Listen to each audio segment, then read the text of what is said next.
excitement's building over here. Crows football manager John Reid will join us after the break, and we'll see how they've spent grand final eve in Melbourne.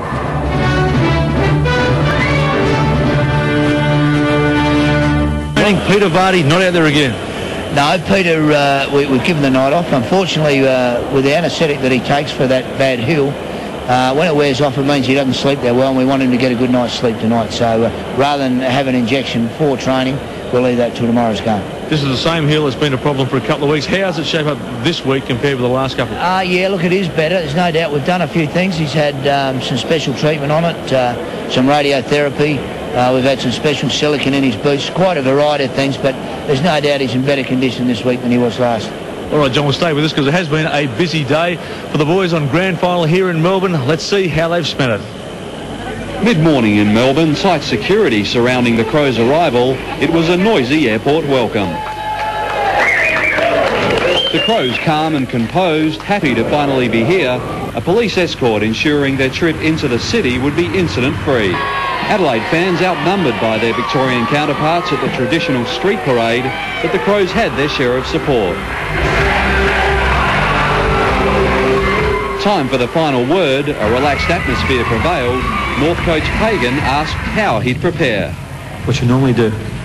Go home, mow the lawn, take your dog for a walk, stack on a blue with your missus.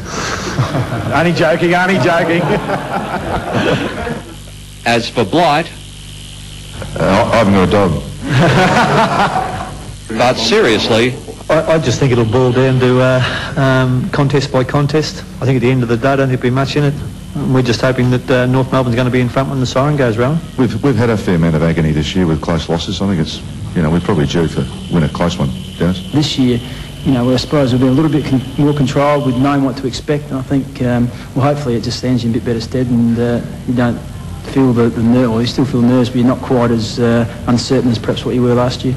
Nothing special tomorrow, just, we're obviously out there to do a job, and hopefully we can do it. Their public obligations complete, the Crows had their final workout late this afternoon. The players escaped unscathed from a short, polished session. To go back-to-back, Adelaide would need to snap North Melbourne's 11-game winning streak. But the Crows have already mounted the best defence of an AFL premiership this decade. Few would bet against them going one step further. In Melbourne, Paul Dowling, 7 Nightly News. John, it has been a busy day, but it has been a bumpy year. Was there a stage when you thought that perhaps you weren't going to make it? Oh, well, I don't think at any stage you think you're going to be playing in the grand final. You're more worried about where you are at that time. And I think there was a stage where I thought if we didn't improve and we didn't get a few players back from injury, we were going to be struggling to catch up. But once we made the finals, I always thought the grand final was a real possibility.